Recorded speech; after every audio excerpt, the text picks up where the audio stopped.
Yes, people, what's happening? Welcome back to the channel and welcome to another live stream and match reaction and general chat after Chelsea's 5-1 victory away at Southampton, moving us into second place. We're now the top scorers in the league, 31 goals from 14 Premier League games. And the feel-good factor is certainly back. It feels like Chelsea are back. Maresca's name being chanted from the stands, the fans fully behind the players. And I don't know about you, Dan, but last night for me felt like the real first turning point in terms of us maybe being taken seriously again and like everyone kind of pulling in the same direction, because it's not been like that for the past 2 years. You've had a massive divide. There's been problems on the pitch with the players, with Potter, with obviously Pochettino, with the ownership.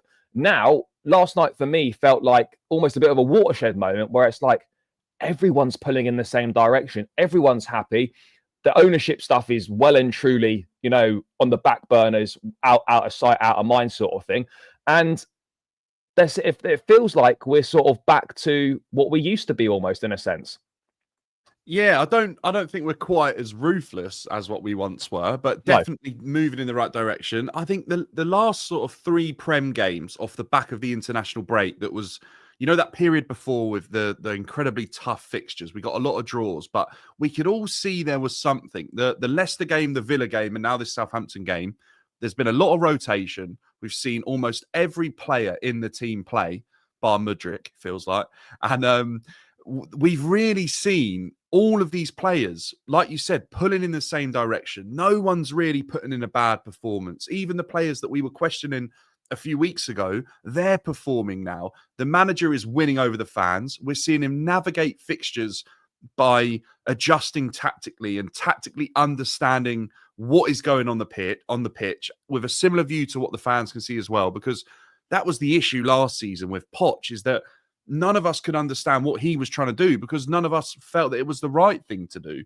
And now, listening to the way, I even love the way in the interview, and we'll probably get onto this, but the way Maresca even Nonny's on a high after scoring, and then he calls him out because he knows that's the right time to do it. Not like when Ten Hag destroyed Sancho on the back of a loss and bad form. He killed Sancho. Nonny's on a high, and Maresca's like, right, now you're on a high, go even better, do one more. And I really like what we're seeing. And then you obviously put up the video, I think, of the fans singing Maresca. And I haven't seen that in a long time, Charlie. I don't know when you last saw it, but it's got to be the Tuchel days. It's not been since Tuchel, because there was nothing with me, because Potter and Pochettino, they never came over and even applauded the fans. There was never any songs about those two managers, purely because the results on the pitch didn't really warrant it. And I don't think those two guys did enough to make a connection with the fans. Like, I think that's the biggest thing for Maresca with me is that he's come in, and from day one, he's spoken about the importance of the fans, how important it is to have a positive relationship with the fans. And he's done everything that he possibly can to ensure that he builds that bond. And you can see now, 14 games in, the fans are on side. They're singing his name. He comes over and applauds after games. There's a real togetherness and a real unity there. And look, Pochettino deserves credit for creating a bit of a unity, because there was a unity and a team bond last season. But Maresca's elevated that. And now he's got the fans on side, whereas last season it was very, very much split.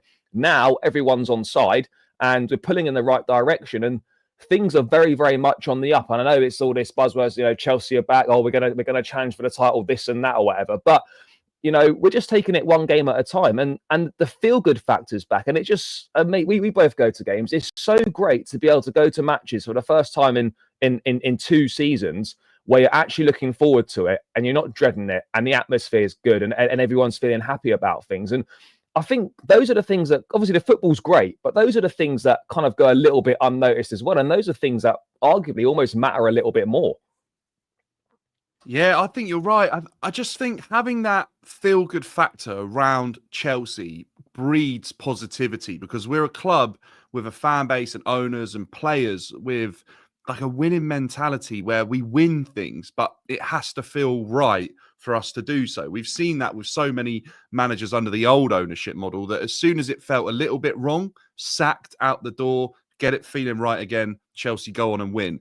And for the first time, probably yesterday, I wasn't there, but just judging the overall sort of feeling from everyone in the fan base and the comments on social media and on YouTube and the videos and stuff like that, people all seem to be moving in the right direction. Like you said, it feels like Chelsea are a club that are thriving in the current situation that we're in. We're not quite favourites. We're slightly moving in the shadows, but we are playing some brilliant football, and it is so refreshing to see. And I think that's because everyone feels good. Yeah, I absolutely agree. I don't know about you, mate. I knew there was going to be a few changes, right, for this game. I was a little bit surprised when I saw 7 changes, and like I didn't want to. I wasn't like worried. I wasn't worried or anything, but I did. I would be lying if I said I didn't have a sort of a few concerns, almost like, oh, this is a Premier League game. I know we've got to rotate. I know we've got to make a few changes. I know Southampton are struggling, but this is not a Conference League game. This is a Premier League team. They gave Liverpool a very good game last time out at home. Obviously, I know they had key players missing, but I was almost thinking, oh, I didn't mind the changes in the attack so much. It was more changing both centre backs that I was a little bit not sure about. But I mean, ultimately, in the end, we used the squad. That's what we've got the squad for. We flexed our squad depth and whatnot and our strength that we have within the squad. But I mean, what were your initial thoughts when the team dropped? Because I was just a little bit thinking, oh, has we taken maybe one too many changes here? Yeah, I saw the team and I thought back to a conversation we had a couple of weeks ago where we were like, well, what do you reckon will happen when it gets around to the Prem? Do you reckon we'll make 11 changes? And I think we both settled on like 3 or 4 would be a good number and mix it up. And I saw 7. And then I saw like both the centre-backs, keeper, one midfielder, obviously, I think changed. And I don't know, actually, with Lavia. I can't remember. Lavia and Caicedo both. Enzo and Caicedo both played. So it was Cucurella, Enzo, Caicedo, and Palmer were the only ones. Oh, Jackson, that was it. Jackson and Neto as well. Yeah. And then I thought, is that risky? 7's a lot. And I was looking around the other teams as that game was going on. And I think only Manchester United made more. And pretty much everyone's on trial at Manchester United at the moment. So I was like, well, it's risky. But I think there was probably very slightly early on a little bit of uncertainty. You know, when it went 1-1 and Kyle Walker-Peters was like running through the team from fullback, and I don't feel like he was being tracked. Very quickly, though, and this is what I love about Maresca, he identified it, got the guys all talking, sussing it out, where they're going to be, how they're going to play, and then all of a sudden everyone was on the same page very quickly. I think a few weeks ago in the Newcastle game, he didn't do that. That game got away from us. He noticed it, did it early this Southampton game, and we got back on top very quickly. And I have to say, yeah, I wasn't sure about the changes, but I'll tell you what, it's enough give me some belief in the rest of the squad to actually step up in the Prem and do something. You know, you can rely on a number of players now in the so-called B team to step up to a level that is good enough to win bottom half Premier League games. Yeah, that's a massive plus for us as well. I mean, let's talk about a few of the players that obviously come in. I was very surprised to see Jorgenson given a chance. It's not, you don't really tend to rotate your goalkeepers very much in the Premier League at all, unless you're making, a permanent change. Maresca obviously confirmed after the game that Sanchez would definitely start against Spurs. So this was very much a one-off, not a changing of number one goalkeepers. But Jorgenson came in, mate, and, he continued from what he was doing against Heidenheim. I thought he had a really good performance. He's calm on the ball, composed on the ball, made a really great save. I can't remember what the scoreline was, but he made a brilliant save anyway. And he's done his chances no harm sort of down the line. And he sent another reminder to Maresca that, yeah, this is what I can do. Yeah, I feel comfortable in Jorgenson that if Sanchez was to get injured or something happened, we have a good enough backup now. Before probably, I think it was probably like maybe the Noah game in the Conference League. I wasn't sure what level he was at, but now we've seen a bit more of him and we've seen him get a lot more of the ball and he looks comfortable and he's putting off some really good saves as well. I think it was where he got down with his leg and saved it in the Southampton game. Yeah, really, really impressive for me, actually, for a player I didn't really know too much about and a lot of people hyped up. And considering, he isn't starting every game, showing really good professionalism for like such a young age as well. So I'm not sure that he's the future of our goalkeepers, but he's definitely putting himself in with a challenge. That's for sure. He's probably chomping at the bit to get more game time in the Prem and stuff like that. Yeah, I mean, he's not going to have to wait too long for his next game. He'll be playing a week today, I'd imagine, against the Star. Do you think that's going to be something that stays? Do you think he's going to, obviously, just even in the Prem, when we get like throughout the Christmas period with loads of games, do you think he's just going to play the rotated Prem game? Quite possibly, mate. I mean, look, we saw it against Southampton, so I don't see why we wouldn't potentially see it. I don't know why we wouldn't potentially see it again. Would you maybe see him playing a Fulham at home, or would he play an Everton away or whatever, or would he play at Ipswich maybe? I mean, it would be a little bit strange to just do that for one game at the start of December, and then for the rest of December not use him at all. That's how I feel. It's like, are we going to carry on with that pattern now? But yeah, I'm like really impressed with him. Yeah, mate, I am as well. I've got a lot more confidence in him now, and I think that's right what you're saying. You know, when we first started, when he was playing just those Conference League games, and he wasn't really getting tested too much, and it's hard to make a bit of a judgment. Now we saw him against Heidenheim, we've seen him in this game against Southampton, and the signs are that, you know what? Yeah, can you rely on this guy against the top level opposition? We're not entirely sure yet. But, you know, against your lesser sides in the Premier League, your bottom half teams or whatever, I think he's proven that he can be trusted, and it wouldn't be a problem if he's in goal. I do want to talk about someone that I've given a lot of stick to this season, and someone who I was not really happy that we signed. Fair to say that credit where it's due. Joao Felix has done well the last few games that he's played. I'm not saying that I've been won over by him. I'm not saying that, like, you know, he's the guy or whatever, but you know, I'll criticize players. I'll also give them credit where they deserve it. And the last few games, he has been really good. Yesterday, I'm sorry, everything that he did well, the finishing was criminal. That header was so poor to miss that. And I think there was maybe another chance that he should have done better with. But that was probably the only negative on his night, that he didn't, you know, get himself on the score sheet, because I think his performance warranted it. And he's now showing that even someone like him, who's had to wait a long time for an opportunity, he went 4 games unused in the Premier League. He's played well in the Conference League, and he's now someone that's, you know, has made the most of the chances he's been given, and I would say he's thriving, but he's certainly improving, and probably has put in his best 2 performances of the season against Leicester, and now this one against Southampton. Yeah, I mean, we were saying, weren't we, the other week, that Joao Felix is obviously, we know he's a talented player. We know there's a bit about him. We obviously said that his goal scoring is a big question mark. And again, in a game where he probably could have and should have scored, he ended up not scoring, which is a bit of an issue for me. But actually, as a player, to just watch and enjoy what he can do with the football, he's absolutely terrific. I mean, he's got unbelievable vision. I feel like he can see a lot of what's going on. He's well aware of the players around him. He'll more than happily put the ball through someone's legs, or do like a little roulette on someone. He's fantastic to watch, and he is enjoyable. And Maresca hit the nail on the head. He's the type of player that when, like you say, when he's thriving and he can create for others to go and do the business, because that's not really his side of the game, he's the type of player that gets you off his seat. There was a moment yesterday where he like drifted out to the left-hand side. I think he picked up the ball on the counter-attack, and he played a cross-field ball out to the right winger or Cole Palmer. It was one of the two. And like the pass was unbelievable. And I was just watching him thinking, you find football effortless. Just actually put in a little bit of effort on your finishing, and you will be worth that price tag that Atletico once paid for you. Because you can see in him that the ability is there and he is unreal. But in terms of numbers and in the biggest games, I don't know how reliable he is to actually do the job, right? In terms of scoring and creating. But I think you're spot on there. And we spoke about this before, mate. Like, there's no doubt in his ability on the ball. There's no doubt in his quality.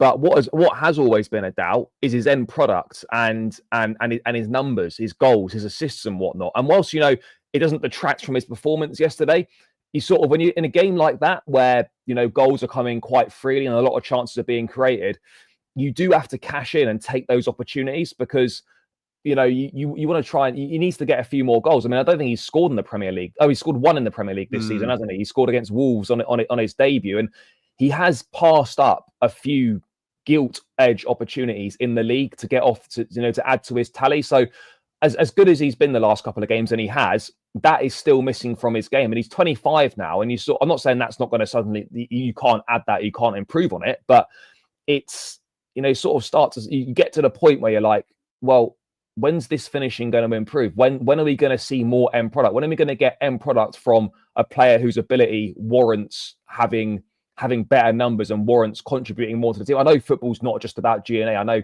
you can watch players and they can have a very good game without contributing. I'm fully aware of that. But with your attacking players, it's all very well putting in a good performance, but you also want a little bit of return as well. And I just think with him, that's really what's been missing from his performances the last few games, where he's done really well. It's just, it would have been nice if he could have stuck the ball in the back of the net. And it's not like he's not had the opportunities to do it. But again, I mean, mate, how close do you think he is now, before we move on to this point here, how close do you think he is now to kind of forcing his way into that team on a really regular basis? Because right now I feel like he's not in the B team, but he's not fully in the A team. He's almost in the middle, kind of. I mean, how close do you think he is? Yeah, it's really difficult, isn't it? And I think it's always going to depend on the opposition. But against the likes of Leicester and against the likes of Southampton, I was calling for this when we were going through probably a more difficult run, and it was very early on in the season. I felt like we could take the shackles off a little bit of a couple of the players and not have so many people committed defensively, and just kind of let them loose and run free with these attacking players, because they can really cause a team issues when they're just left to their devices, when they're all such creative, individually skilled at scoring goals, creating like unbelievable moments. We look at Madueke, we look at Cole Palmer. Felix fits that bill as much as we're slating him here. When we're playing against weaker opposition, I think he's going to start. I've got a feeling Maresca's taken a bit of a liking to him. You can see the brilliance. Obviously, yes, in games where you're not capable of scoring 5 goals, I'm not sure he's going to be willing to take the risk, because like you said, on Sunday he won't start. Exactly right. His efficiency and his effect, I'll be shocked if he starts Sunday. Efficiency and effectiveness probably just isn't reliable. I actually think if you played Nkunku in the same role, he'd probably score more goals. But just because you wouldn't get the other stuff though. That's no, you wouldn't, right? Yeah. I mean, Nkunku's kind of played a similar role at Leipzig when he was there, and he scores goals, but he's not going to be there like nutmegging players and, like taking players on and having that extra bit of flair. But then Nkunku, in the moments where Joao Felix should score, probably is scoring. But I think we can see that probably Joao Felix is in a better position to be starting games currently than Nkunku is, even though yesterday they both started. I think it's very situation dependent on whether or not he's going to be starting games. I think, like you said, he's in a difficult place, but that Nkunku was there, and it means that you're probably playing 90 minutes in the Conference League and 20 minutes in the Prem, or you might do a half in the Conference League and do 60 in the Prem if he feels like you're good enough for a start in that game. But yeah, until he absolutely becomes, I don't know, clinical in front of goal, but a little bit more reliable, I don't, like you said, I don't think he's going to be given the chance to be starting against Spurs or like the better teams. Or something like that. I don't think he's fully trusted yet. No, I don't think. I think that's it. I think he's not fully trusted in terms of the biggest fixtures, which is a shame, but he might get there, because what we're seeing, and we'll probably get onto this with a load, but because everyone's thriving and everyone wants to do well and everyone wants to get on the score sheet, and the squad competition is the highest it's been, these players just keep improving and keep getting better and keep digging in to find something else. And you just don't know. Joao Felix might be there like, I know I'm good enough to play, I've got to work on my finishing. And then 3 months down the line, this guy might be scoring goals. Yeah, no, absolutely. Flake, on this one, mate, I'm not really too sure if it's all sold out on the website. You're going to have to look at Facebook groups, Twitter and things like that. Yeah, the exchange, if you remember. And the ticket exchange as well. You can have a look. Stuff it's kind of potluck on that. You might go on, there's some stuff there, but check that as well. I wanted to get back to this point, mate, on Enzo Fernandez, because we've spoken about this before. We've spoken about it with Mo as well. Oh, shit, not that point. This one here, sorry. Enzo Fernandez, again, I thought it was brilliant yesterday. And again, more assists and whatnot. We spoke about this, right? When he dropped out of the team for that difficult run of fixtures, when Lavia replaced him against Liverpool, Newcastle, Man United and Arsenal, we spoke about how we were losing creativity. And yes, the level of opposition was more difficult, but we were creating less chances and we weren't scoring as many goals. And he's come back into the team. I know we've played lesser teams, but we look so much better going forward. We're creating so many more chances. And this here, I mean, what is it? 9 games Enzo started this season. We've scored 19 goals. And the 5 he did not, we scored 5. And the 5 he did not start, we scored 5 goals. Actually, it was 26 goals in 9 games. So 26 goals in 9 games he did start. And then 19 goals in the 5. In the 5 he didn't start, we scored 5.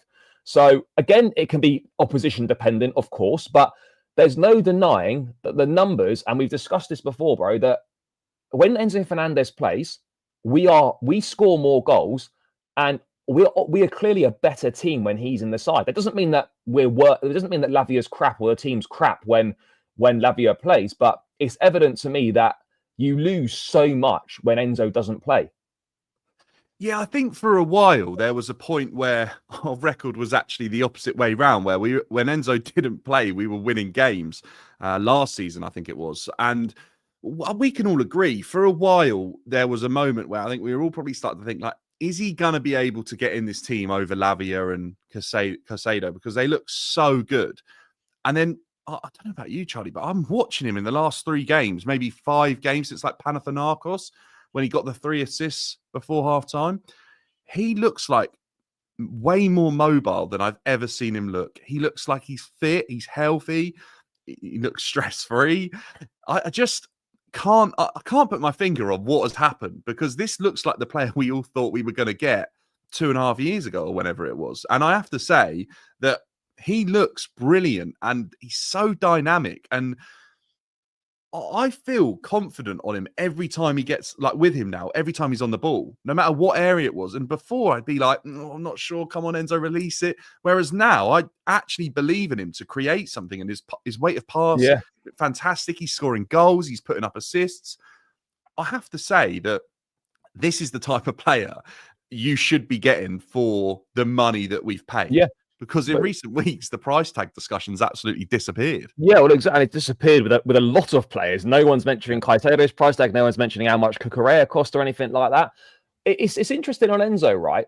And I look at it, and I was speaking to Lewis about this. I think a big thing as well is I actually think he's fully fit for probably the first time in a long time. That hernia issue, I think, was giving him a lot of problems last season. And a number of people, and I've even said it myself at times, saying, oh, this guy's not athletic enough to get around the pitch in the Premier League and whatnot. I suspect that actually, do you know what? That hernia thing was significantly holding him back, because he's covered the most ground of any Chelsea player this season in the game against Leicester. He was getting around the pitch against Southampton. He's been getting around the pitch against Aston Villa. And this is like almost a complete midfield player. And one thing that has also really impressed me as well, he's playing in that number 8 position. And you look at it and I'm like, this guy is now doing what Maresca wants him to do. If you're playing as a number 8, you need to arrive in the box. You need to be contributing on the attacking side of things. And he scored 2 goals in his last 3. He's getting assists and whatnot. Goals from midfield is so important. I'm not asking for loads of them, by the way, but if he can chip in with between, say, 8 to 10 goals a season from midfield, that doesn't half make a difference. And right now, he's doing everything that's being asked of him, and he has now put himself in a position where he was out of the side. I'll be honest, bro. Right now, for me, he's one of the first names on the team sheet. Yeah, I have to, and he's a leader as well, isn't he? That they obviously look up to Enzo as a player that, or Maresca definitely views him as a player that is capable of, like, putting on the armband, dealing with the pressure of playing for Chelsea. I was saying this, that whenever I see a player that can have a transformation like he's having, it tells me that they're made of the right stuff to play for Chelsea and lead Chelsea and have a really good career. I think of players like Cucurella, right? We kind of all sort of thought, Cucurella, is he going to be good enough? Is this a step too far? Cucurella's come on leaps and bounds, and his transformation's been fantastic. And I see Enzo following a similar sort of pattern right now, and the fans are starting to get back on side with Enzo like they've done. I mean, we're singing Cucurella's name all the time at the moment because he's playing that well, and it wasn't that long ago that he was potentially going to go on loan to Manchester United, right? Because we didn't know what to do with him. And when I see a player do that, that gives me so much more belief in them to go forwards at the right level for Chelsea and perform, and then get the backing of the fans, which quite evidently takes them to the next level. Because I think of players like Morata, where they've come in and they've had like a good start, and then it goes a bit difficult for them, and then they Falls just away. never get back to it, right? And that's what I was worried about with Enzo. Enzo's shown that he's got a little bit more about him. He's got the dog in him, and he's willing to fight for this. He's not just going to let it go. Do you know what I think? This comes back to Maresca as well, mate. Do you know what I think might have actually, in a weird sort of way, really helped Enzo and maybe lit that fire in him and that hunger, if it had maybe dipped a little bit, is him being taken out of the team. Yeah. Because you look at it, and I'm not saying, by the way, this is like a genius stroke from Maresca. He's like, oh, how do I get more out of Enzo? I'm going to drop him for 4 games and I'm going to try and like relight that fire. That might have been part of his thinking. I generally don't know. But I actually think him coming out of the team could be one of the best things that's happened to him. Yeah, I mean, it's the oldest trick in the book, isn't it? Rotating the squad, keeping players on their toes. It's always, if you're looking over your shoulder, the level of the squad will improve because everyone's putting in their best. Enzo was very comfortable. I think he thought he'd come in for a lot of money, and he probably felt like, it's not really on me. I'm the star man here. I can just like sort of guarantee myself a start every single game. But as soon as Lavia was fit and he was ready to go, or Maresca felt like rotating and changing up that midfield, Enzo starts thinking, right, I better do something here. I better, like you say, he's looking around thinking, I'm not going to start. I'm not going to be playing in this team. And I come in for 110 million. That's embarrassing. I have to be playing. I got bought in as like the biggest transfer the club had ever made. I can't be sat on the subs bench. I've won a World Cup. And that obviously, like you said, has probably lit the fire in his belly to just step it up a level. But I think you're right with the fitness thing as well. I think we're starting to see a player who is entering into that level of fitness that we haven't seen him in for a while. I mean, this is the most dynamic I've seen him look in the Chelsea shirt. Without even, when people are, he was good under Potter. Since he first came, really. Yeah. This is as fit as he has looked for me. The way he's getting around the pitch, and the way he's, a lot of people were saying, and I've been one of these as well, where I've said like he's thriving because his defensive duties have sort of been removed a little bit because of how good we've got with like Cucurella, Caicedo stepping in, Lavia at times as well. But actually from the front and defending from the front on the press, he's actually doing really well. Like off the ball, his work rate is fantastic.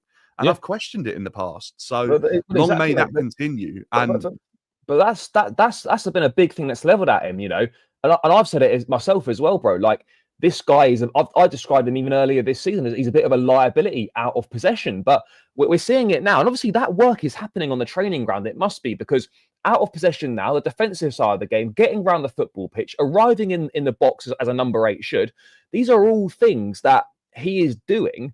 And that again goes back to Maresca, because I was having this conversation the other day, and I'm sure me and you both did it, and many other Chelsea fans. At the last couple of seasons, I was questioning the quality of these players. I'm thinking, are these players good enough? What have we signed here? Because why are we consistently not seeing what the recruitment staff have seen in these individuals? And do you know what I think it comes down to, mate? It comes down to Enzo Maresca coming in, great man management skills, clear plan, clear identity, fun training sessions, and knowing how to manage players and knowing how to get the best out of them. Because right now, how many players have improved under Maresca? And you go back to the last couple of seasons where literally no one was really making any improvements at all. And I just think it comes back to one thing.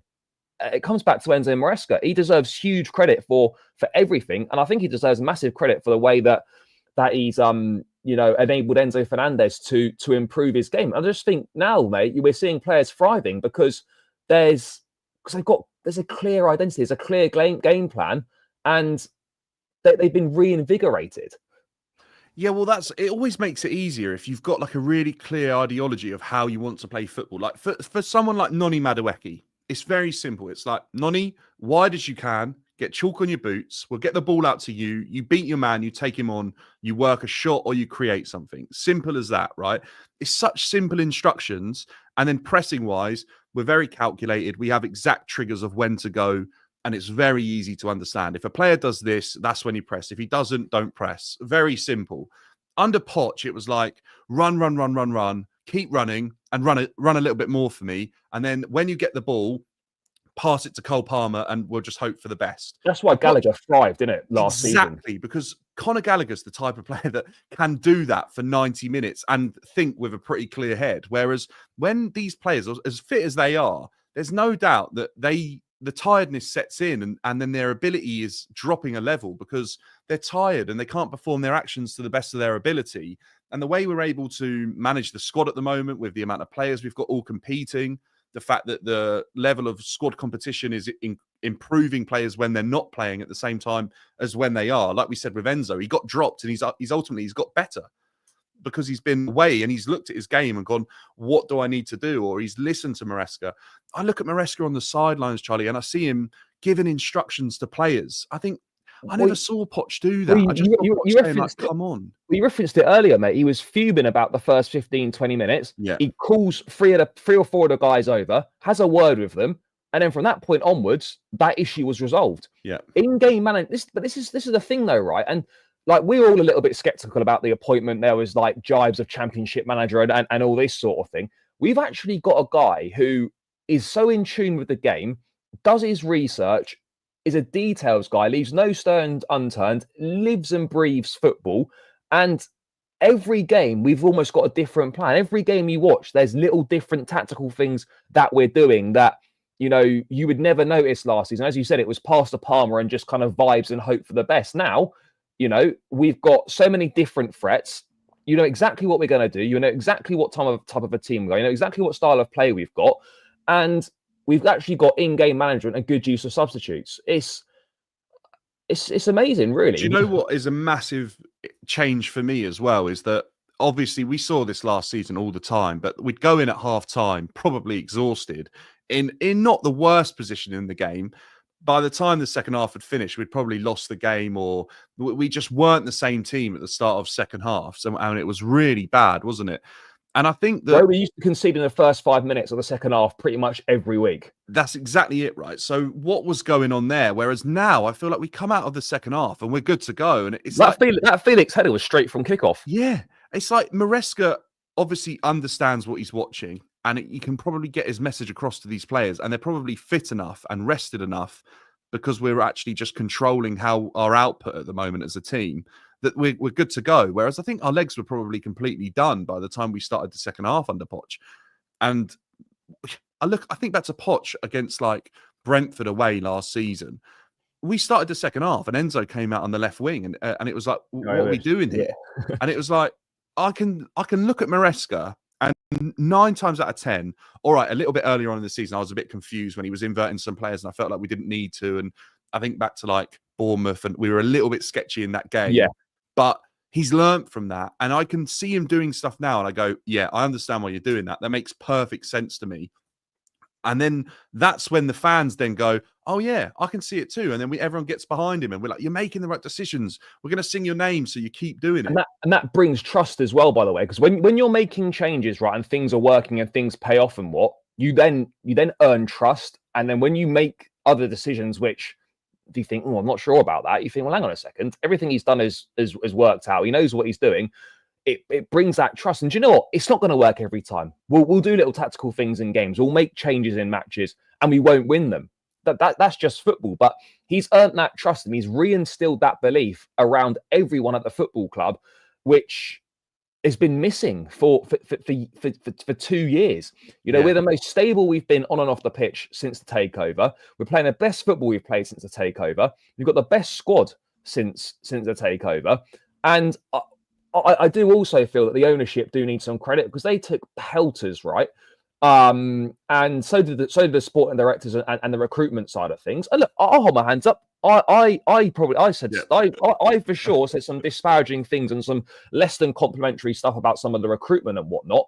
But now I'm like, do you know what? Fair play. This strategy looks like it could work. This strategy looks like it could reap rewards. And if we're linked with someone who is a little bit of an unknown, I'm not going to throw my toys out the pram and say, why are we signing him? Because our talent identification, whether we've got every player in that we've gone for, has been very good. Omar Rodion, for example, John Duran. The guys in the summer that I was saying, nah, what are we doing?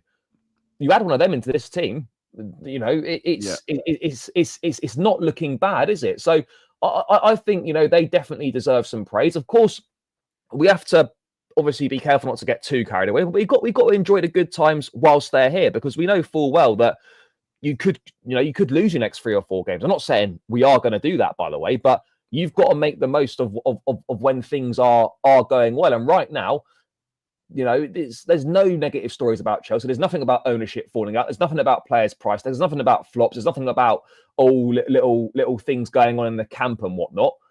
Everyone seems happy. And I'm sure someone's drumming one up somewhere, like just ready for March when the international break comes back. Yeah, they're all in the drafts, mate. They're all in the drafts, waiting to drop that negative, waiting for a couple of losses, and they'll be like, "Oh my god, there's been a major falling out again with the ownership and whatnot." But there's a couple of people in the chat asking us to speak about Jadon Sancho, and I'll be honest, mate. I don't know what your thoughts were on this, but when we initially signed him, I wasn't hating it. I wasn't against it.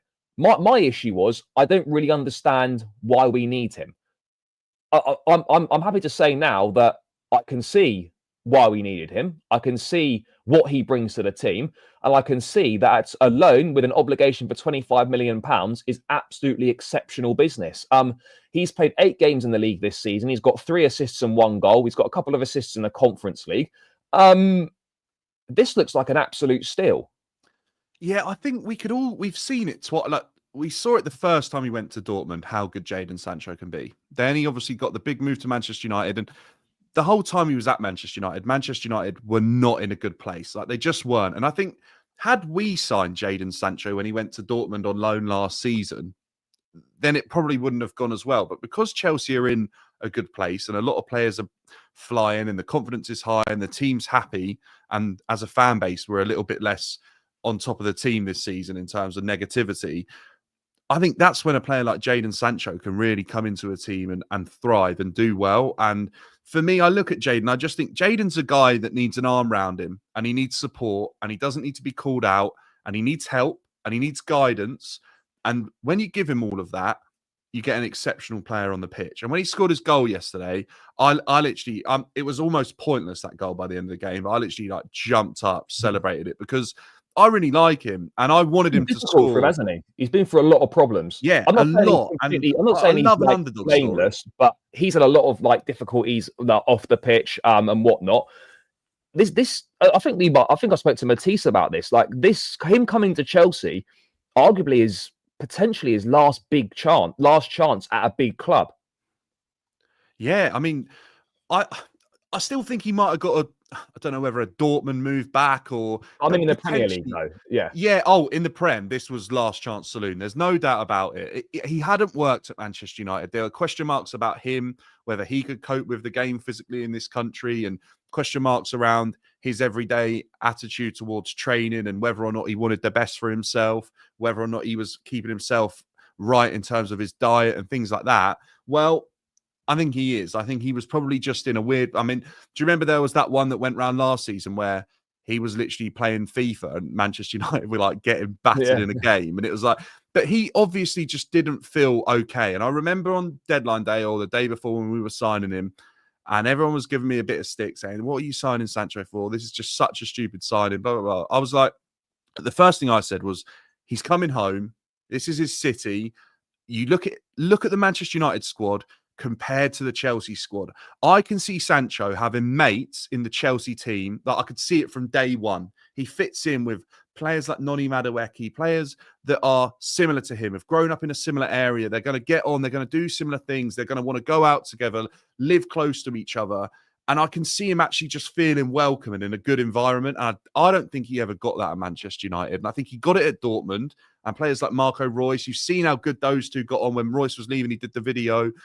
Sancho just needs people around him, supporting him and helping him. He's that type of character. You can just see it.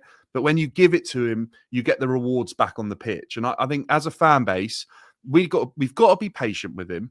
And I think if we're patient with him, we'll get the rewards from him. We'll get that £80 million player.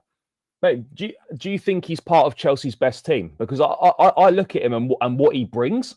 And if it's a case of, I know it doesn't strictly work like this, but, Maresca has said, Mudryk and Sancho left, Neto and Madueke right. It's not going to completely work like that. There will be some interchanging. But I look at what he brings: directness, his dribbling, his ability in tight spaces, his weight of pass is exceptional. And yeah, exactly, his creativity as well. And I look at that and I think he's obviously ahead of Mudryk.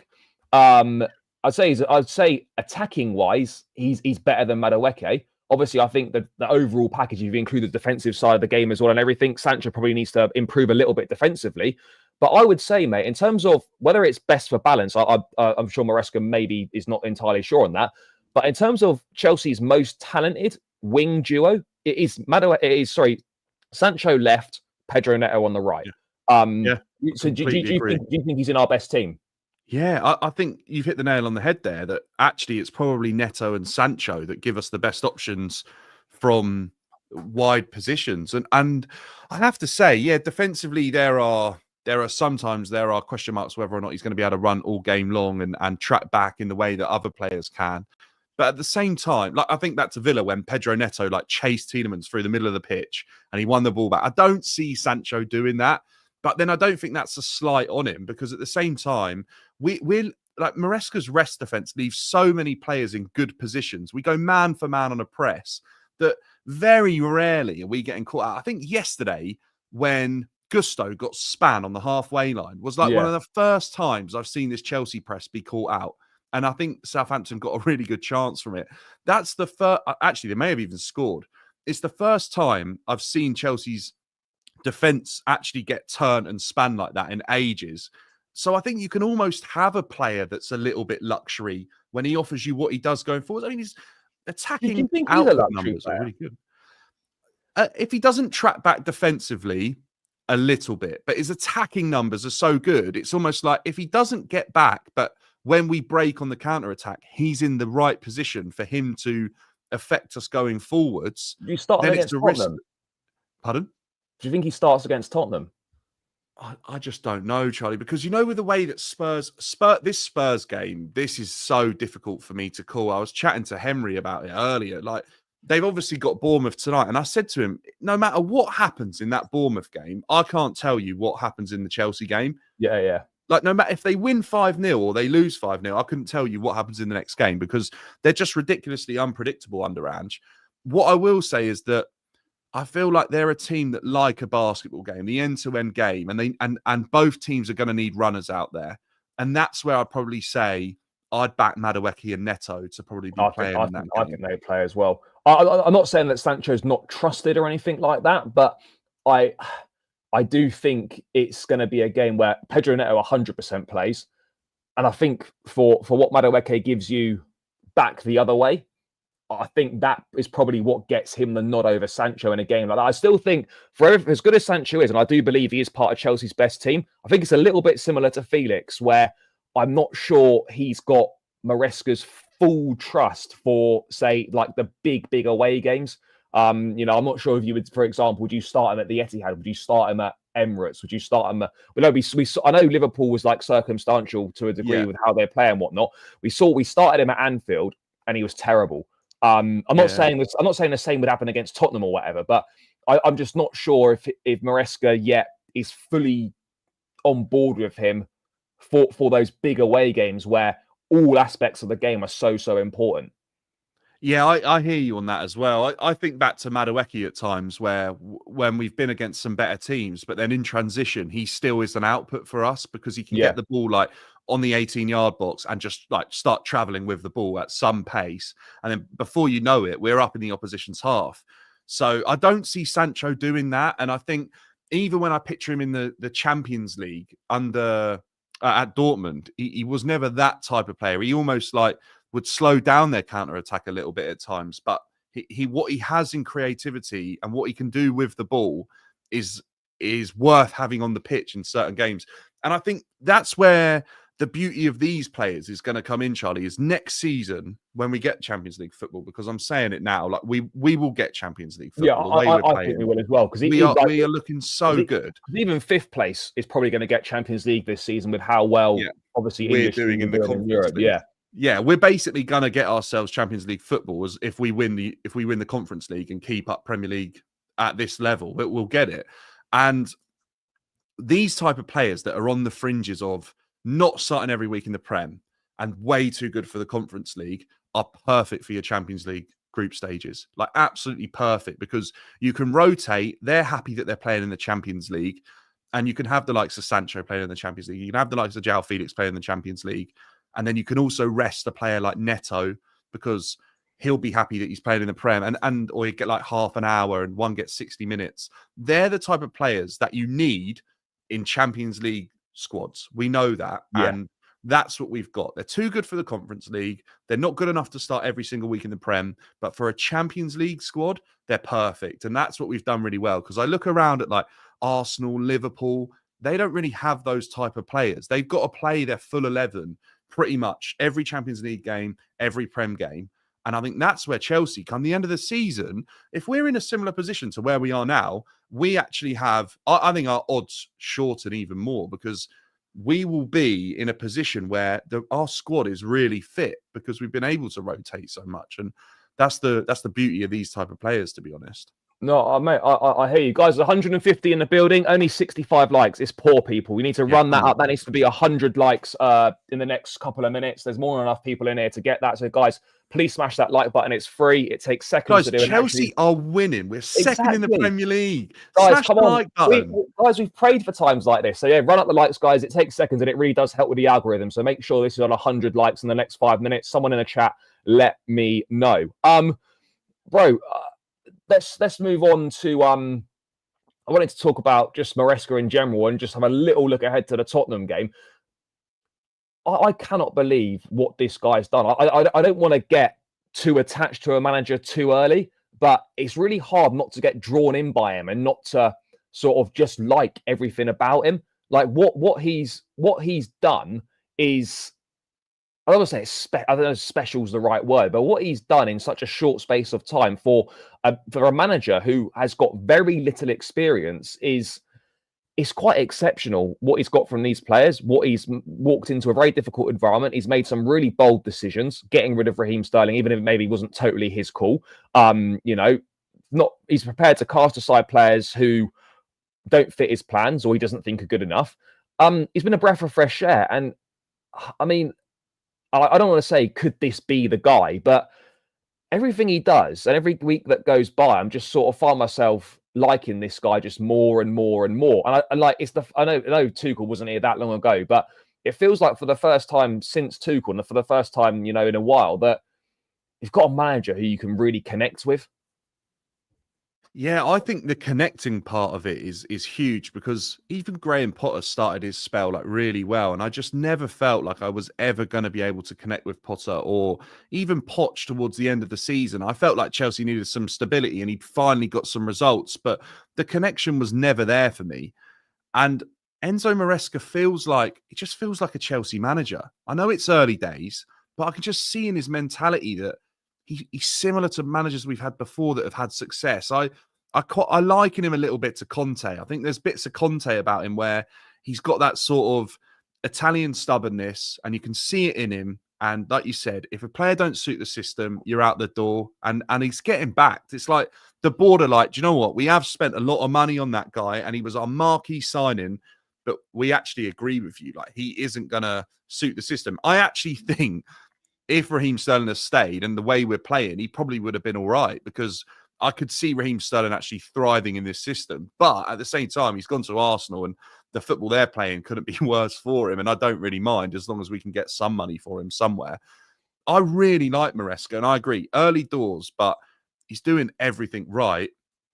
But we weren't wrong to doubt him, were we? This guy, no, but it's normal you look to at have his that. CV, you went, But really? but he said it himself in the media this week that he expected people to have doubts about him, and like it's only normal when you come into a big football club like Chelsea and you've had one year of experience in a Championship managing Leicester. Of course, there's going to be some doubts. I think any Chelsea fan that said they had no doubts about this appointment is lying. Of course, there's doubts because you don't know how they're going to deal with the step up in quality. You don't know how they're going to deal with stepping into a very unique environment, which Chelsea is, and an elevation in pressure. And of course, it's right to have doubts, but when evidence changes, then your opinions can change. And I wasn't hating this appointment. It wasn't on my radar at all in the summer.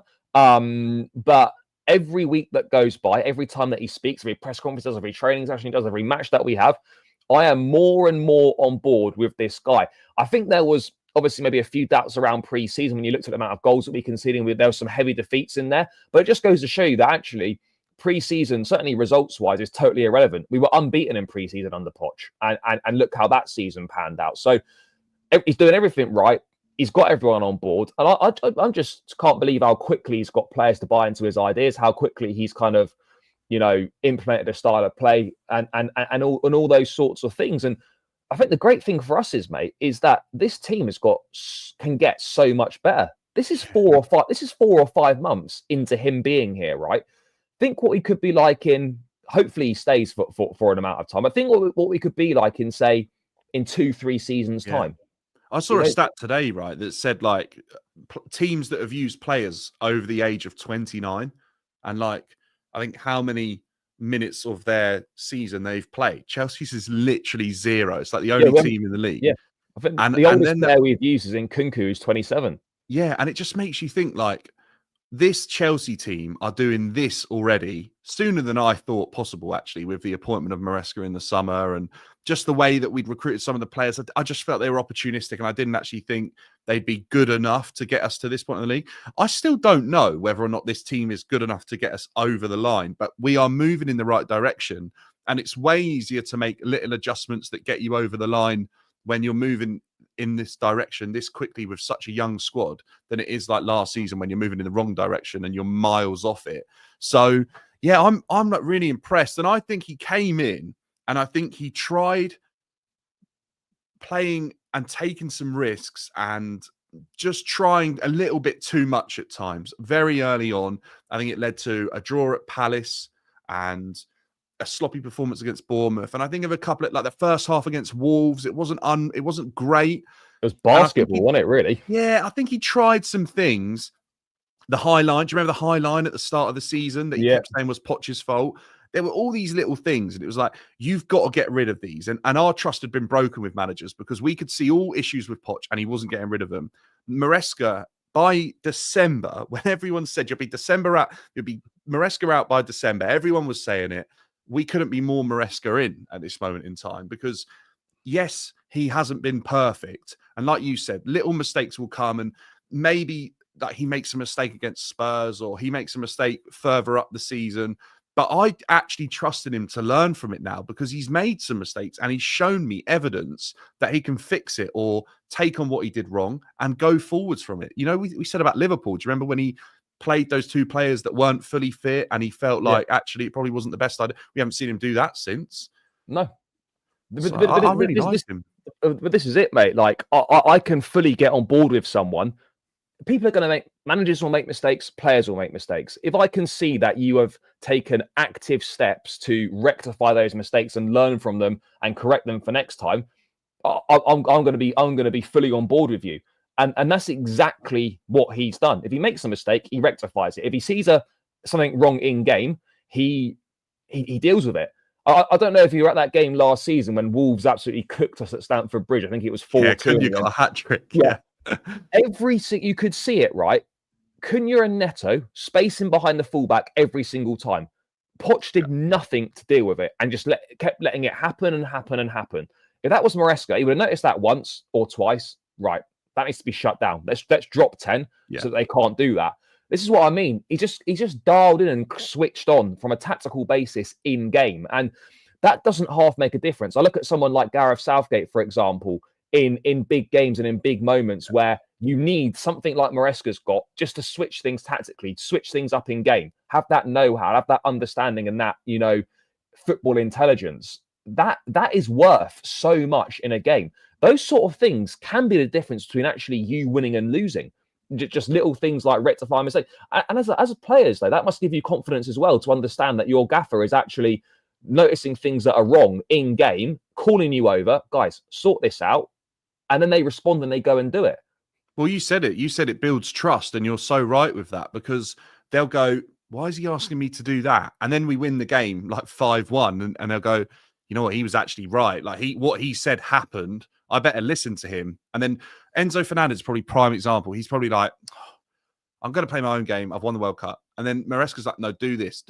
And then Enzo Fernandez is now in like the form of his life. And he's probably like, do you know what? I just better keep listening because this guy actually understands what is happening. And I don't know how you feel about this, Charlie, but I feel like football is going through and has been in a funny stage where managers that are like obsessed with a system have been getting a lot of praise because they can play like really nice football, but they've been so obsessed with their system, they've not necessarily been able to see what is unfolding in front of their eyes, and they've not been able to make adjustments during the game like the greats like Pep's been able to do, Mourinho, Ferguson, where they make little adjustments throughout the game and it wins them the game.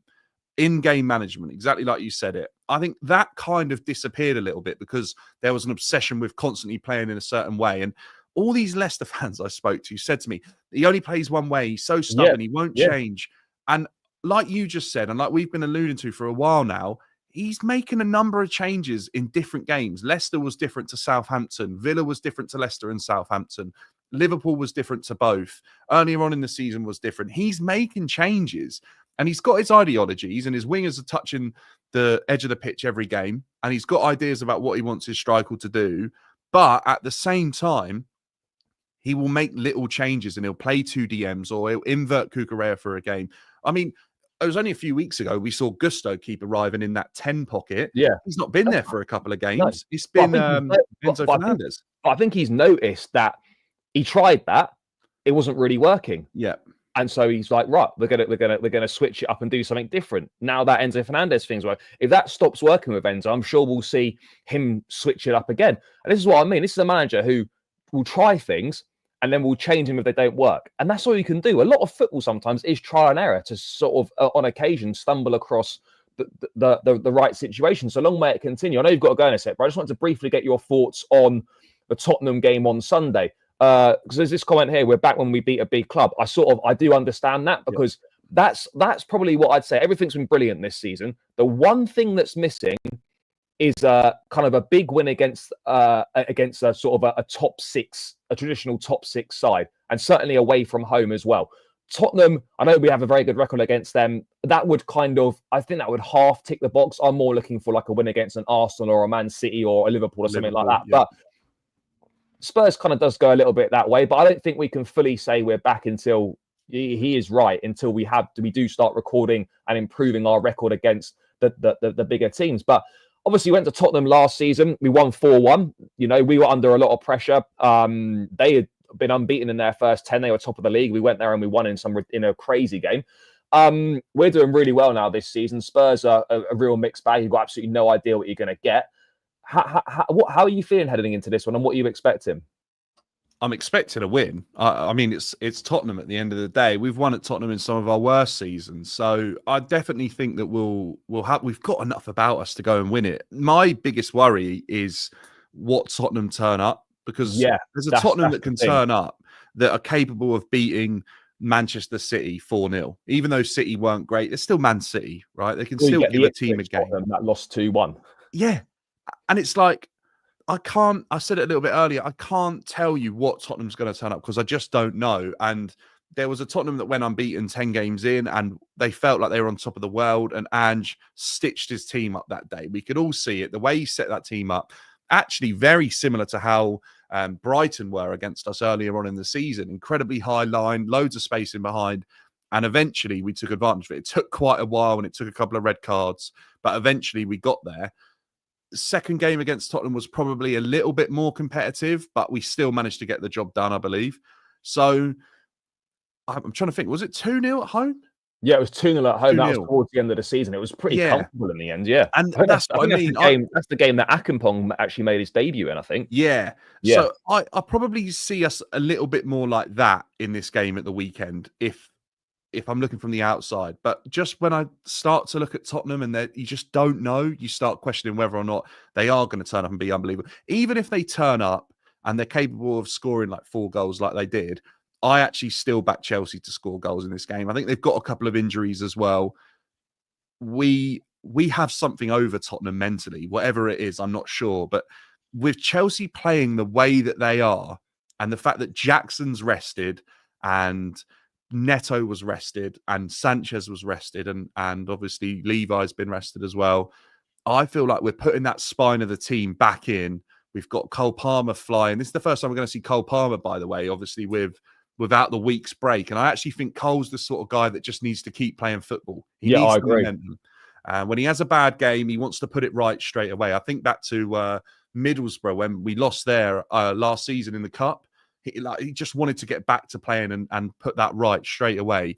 And I think he's the type of guy that you just want to keep on the pitch at all times.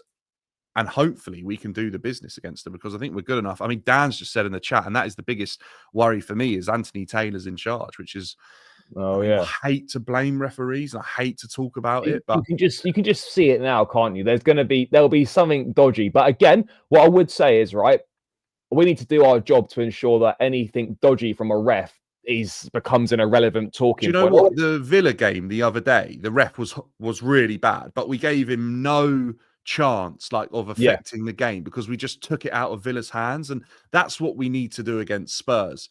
And do you know what? Actually, last night was the first time I saw the hair pull on Cucurella, and I thought about Mike Dean against Spurs, and when he got his hair pulled before, and we ended up drawing 2-2, didn't we? And it was one of Tuchel's last games, and I just thought, I just hope that the hair pull and a win against Tottenham in the same week, feeling like we got it all made right in the end would be great, to be honest. That a hair pull's a red card and Chelsea get revenge and beat Tottenham where we drew to them 2-2 because of that hair pull. That would be pretty sweet in the same week, actually. I feel like history would be correcting itself there. It absolutely would. Last thing, very briefly, do you think we see all three, Enzo, Caicedo and Lavia, again in this game? Do you think we revert back to what we did against Villa? Do you think he puts Caicedo at right back, inverting into midfield? Or do you think he's just going to stick with Gusto there and play Caicedo and Enzo in the middle? Because I think he could be tempted to go back with that Caicedo right back inverting.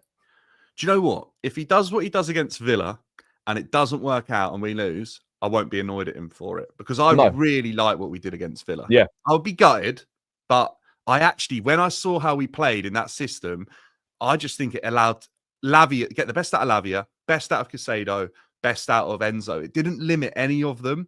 Whereas I feel like if you keep Gusto in the team, you kind of have to limit one of the midfielders a little bit. And yeah, I wouldn't be annoyed if he went with the Villa sort of tactic and we didn't end up winning. I would say, do you know what? It really did look good against Villa. Fair play for giving it a chance. But I mean, I can see us getting a result, though. I hope. It's an interesting one, isn't it? Because it's now an option that you think, do you know, I would have thought if James wasn't available and Gusto was, you play Gusto all day at right back. But now that you've got this Caicedo thing, I'm not saying you play Caicedo there every week, but you're sort of looking at it and thinking, maybe in this game against Tottenham, it could be a little bit better.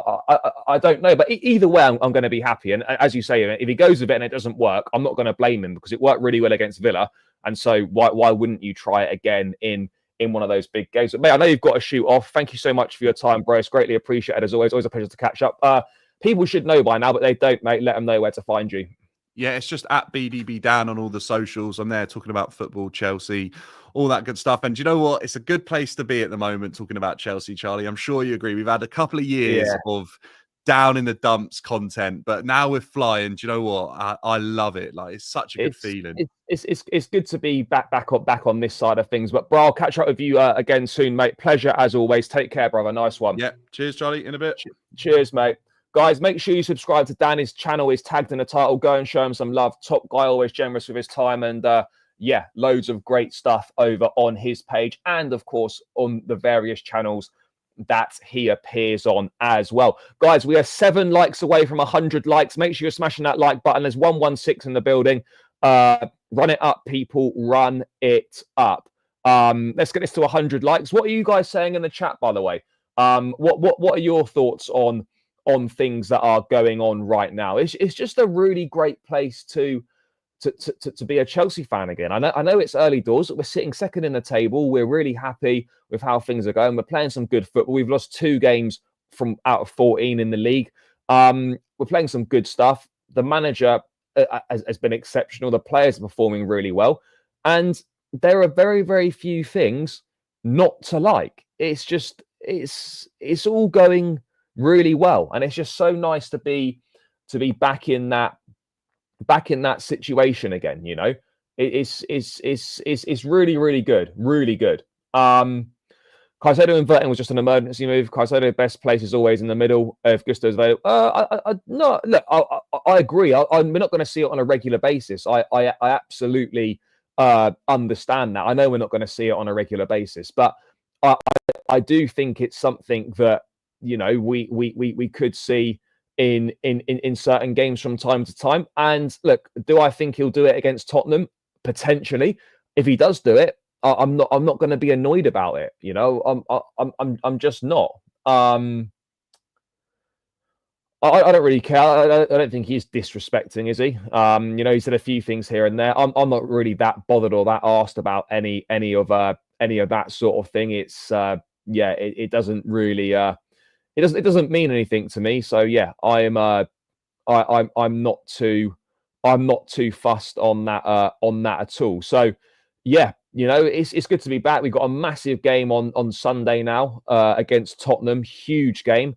A lot to look forward to in that one.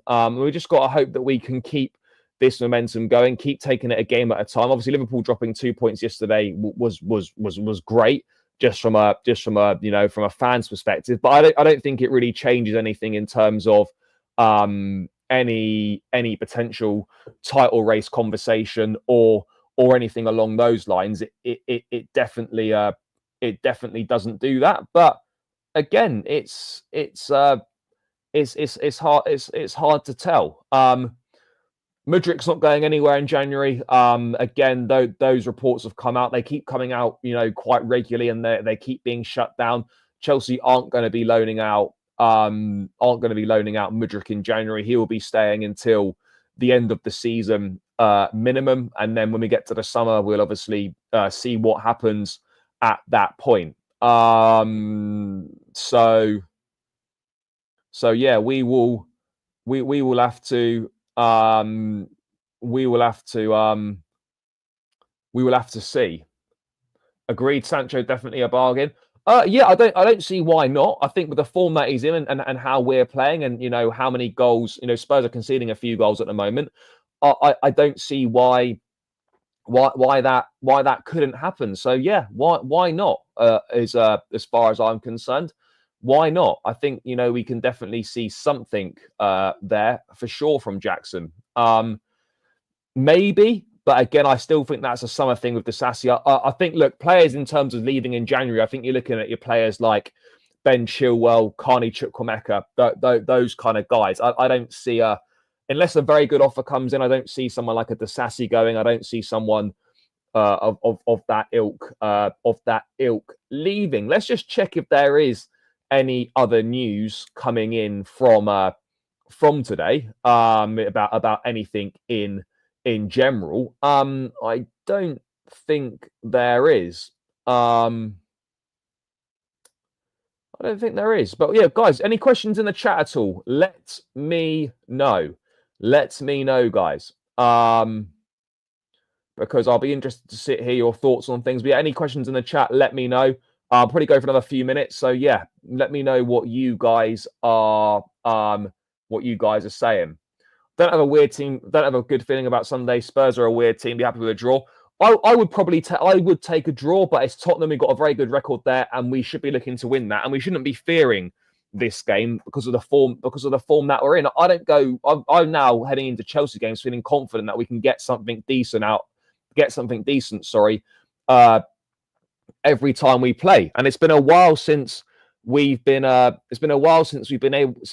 to feel that way. So yeah, I'm excited for Sunday. These are the games that you want to go to. These are the games that you want to watch. These are the games that you want to see be played. It's great. I'm really excited by what's happening and everything that's going on at the club right now. There's so much to be pleased about. There's so much to be grateful for, and yeah, I'm just really excited. I'm just really excited for the remaining games of the season. So yeah, life is good right now. Came in late, but would you rather a goalkeeper or centre back? Well, if we go in the market, of course you'd rather a goalkeeper, but a goalkeeper is not happening. A centre back is a possibility, by the way, but I don't think it's certain. Will Noni be sold next summer with Paez and Esteval coming, or will those two? I think Paez, there's been talk of Paez going on loan. Esteval, from everything that I've read, will be going straight into the first team squad. I was chatting about this earlier. Video will be out on Chelsea Fan TV a little bit later on. About one winger out of Mudryk and Madueke will have to leave in the summer because there's not room to have both of them plus Esteval. So yeah, someone will be leaving. I think it will be Mudryk or Madueke in the summer. Yes, viewer, big up. How crucial has Maresca been in making Chelsea enjoyable to watch? He's been everything. He's been everything. Everything that he's done has been absolutely fantastic, and he deserves loads of credit for it. I don't know how experienced we're talking here. This is Chelsea experience. It's probably around the 22, 23 age range. But yeah, look, Chelsea are definitely looking to bring a centre back in, whether it's January or the summer. Let's wait and see. But yeah, that you can't knock that. You absolutely can't knock that. So yeah, we're gonna wait and see what happens in that regard. Guys, keep smashing that like button. We're on 108 likes. Let's get this to 110, 115 if we can. I'm just gonna go for another 5 minutes or so. But look, I think Tosin and Disasi done all right last night. In all fairness, in terms of experience, yes, but I think Chelsea look at Esteval as more ready to make an impact in the first team than Kendry Paez, for example. How do I think we use Santos next season? I think Santos will be used, in a squad rotation role. That's it at the end of the day.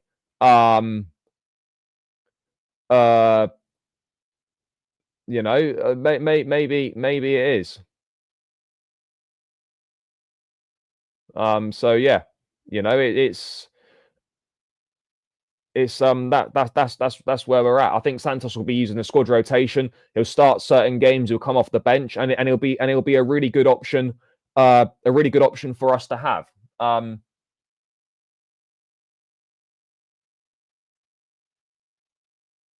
It was raining so much yesterday.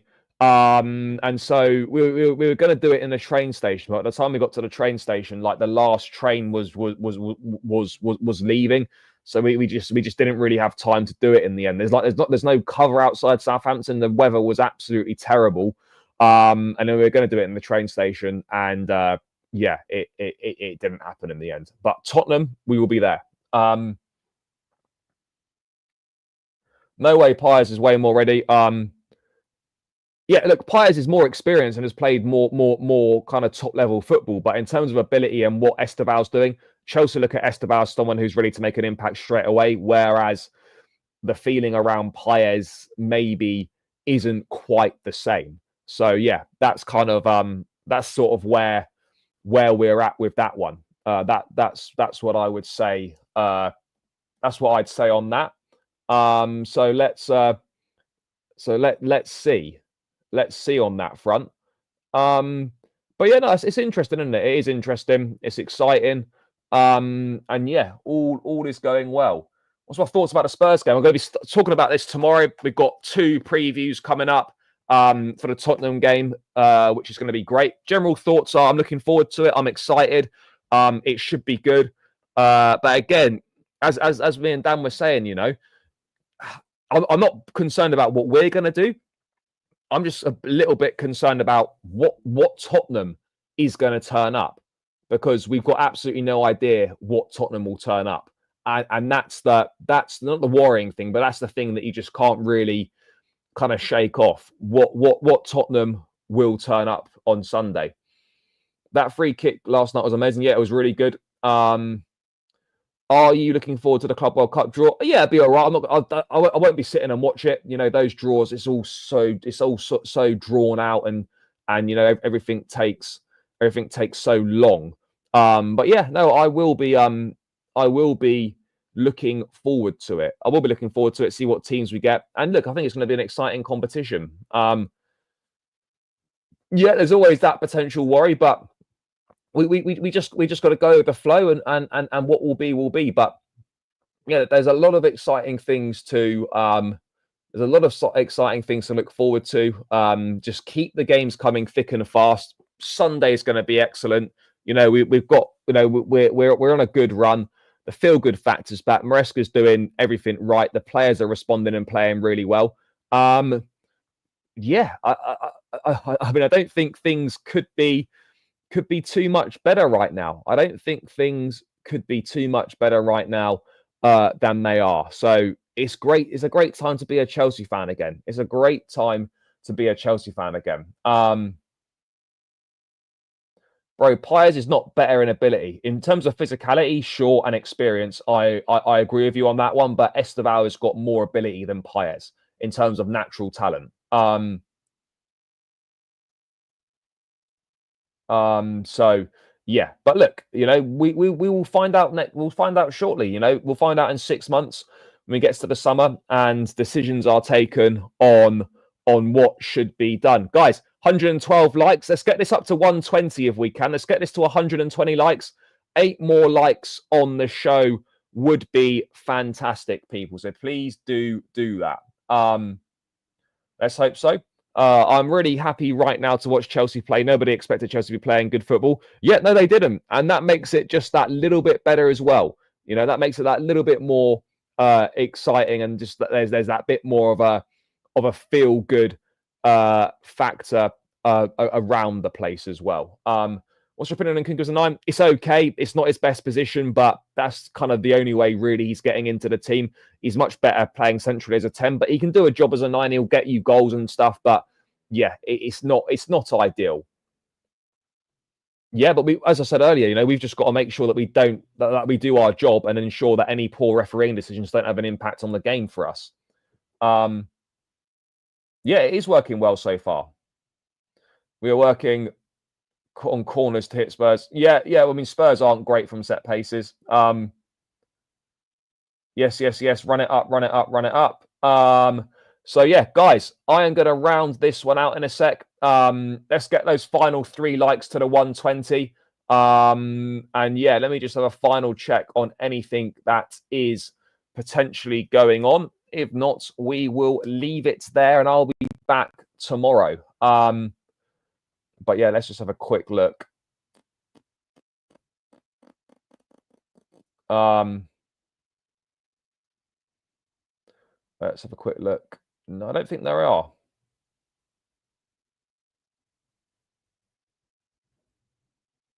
I don't think they are.